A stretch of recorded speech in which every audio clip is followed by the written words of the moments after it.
My name is Marcello, and my life before I found Jesus. I grew up in a good home, in a healthy home. We went to Catholic church every Sunday. When I was 16, my dad died of cancer at only 51 years old. But the same week, my wife and I, my now wife, started dating. She told me she believed in heaven. She told me I would see my dad again.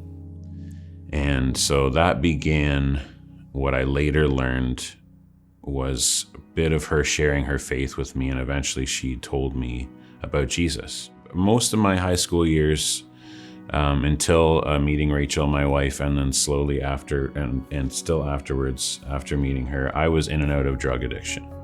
I didn't really go much into alcohol until later on in my 30s, but definitely tried and enjoyed and did too many drugs through those younger years. So this night, I was actually planning on breaking up with her. I was like, I can't be good. This girl is too good. I can't mess up her life by her being with me.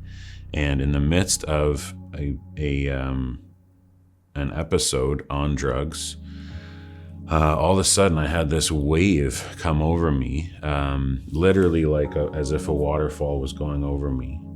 I was in a moment. I was like completely stone sober, and I heard the words, and I'm not a person who even since has heard the audible voice of God, but I very clearly heard the words, love her, marry her. Having learned some knowledge about Jesus through Rachel and through a couple times going to church with her, knowing at least enough to know that I knew that.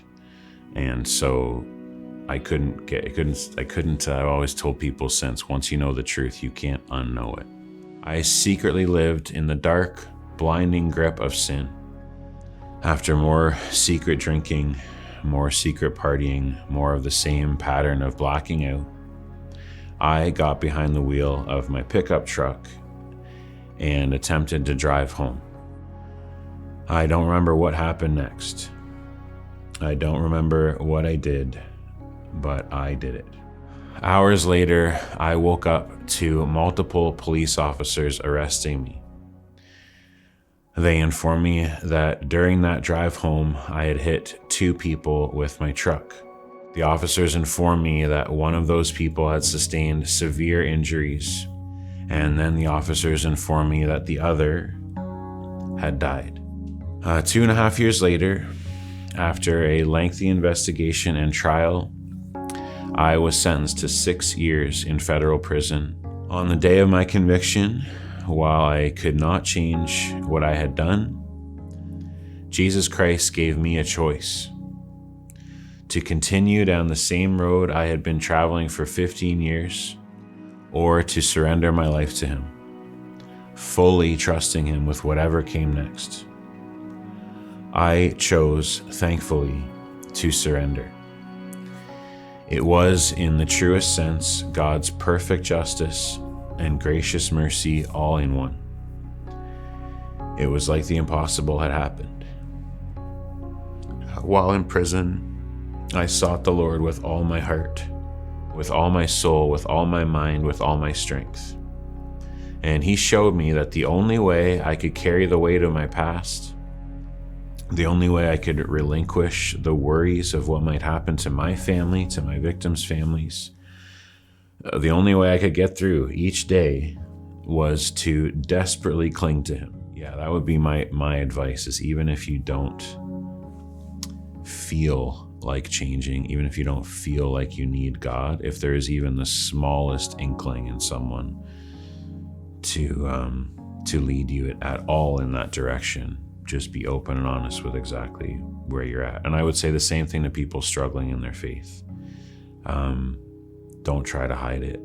Don't pretend just because the other Christians around you seem like everything's just a-okay with them. Believe me, it's not.